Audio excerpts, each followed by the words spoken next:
le fameux fendant avec la fondue. Le fendant. On en parle beaucoup, mais on en sait peu finalement. Le fendant, c'est fait à base d'un cépage qui s'appelle du chasselas, qui est un cépage qu'on va trouver dans l'est de la France. On va le trouver en Alsace, le chasselas. On va le trouver un peu dans le Jura, et puis on va le trouver en Suisse aussi. Il change de nom, il s'appelle fendant, il s'appelle dorin. C'est toujours le même cépage. Et c'est un cépage qui a une particularité assez rare dans le monde des raisins. C'est à la fois un raisin de table et un raisin de cuve. C'est-à-dire que généralement, les raisins de cuve ont des baies très petites, très serrées, avec des peaux très épaisses et en fait assez peu de pulpe. Et les raisins de table, c'est exactement l'inverse, c'est-à-dire c'est des grosses baies avec énormément de pulpe, une peau très très fine. Et le chasselas convient dans les deux cas. Bon, on peut manger les raisins de cuve aussi, mais on peut difficilement faire du vin avec des raisins de table. Et dans le cas du chasselas, c'est vraiment, ça se consomme dans les deux ordres. Alors, il y a fendant et fendant, on trouve toutes les qualités de fendant. Le coup classique, c'est thé au sport d'hiver, tu bouffes de la fondue, tu te manges des pelles sur les pistes, etc. Tu trouves le fendant du producteur local vachement bon, t'en mets 3 caisses dans ta bagnole, tu rentres à Bruxelles et tu te dis c'est pas bon, ça a mal voyagé.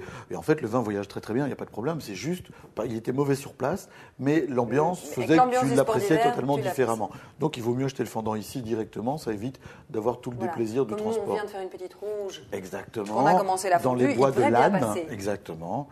On a fait la montagne lannoise à fond, tout chousse. Et donc c'est quelque chose qu'on retrouve juste en France et en Suisse, où tu as des fendants non, t'as pas de fendant. Il y a le fandango, mais ça se danse ailleurs. Mais ça n'est pas une spécialité d'autres pays. Généralement, le fendant a un petit peu de gaz carbonique dedans, on le voit. Il fait des toutes petites bulles. Ça lui donne. On ne le dégazifie pas, on ne le dégaze pas complètement en fait quand on fait la vinification, ou parfois on ajoute un peu de CO dedans, parce que il y a une production de gaz carbonique pendant que les jus fermentent, et ça donne de la fraîcheur en fait. Il est très jaune. Oui, ce qui est surprenant parce que souvent ce sont des vins qui sont très très clairs, effectivement. Alors on a un nez qui est assez floral, qui n'est pas sans rappeler certains arômes qu'on peut avoir avec la fondue d'ailleurs. On est sur la même note, côté un peu prairie, machin, dans ce style-là. Tu vois, alors là tu prends ton bout de pain, tu trempes.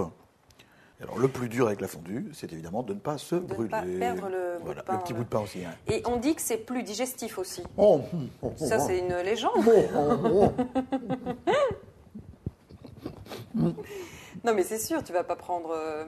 Bon, tu vas pas prendre de l'eau, on le sait. Alors, surtout bon pas d'eau froide, parce que alors là, tu as le... Un bon verre d'eau froide avec 3 glaçons dedans, c'est vraiment le truc inutile.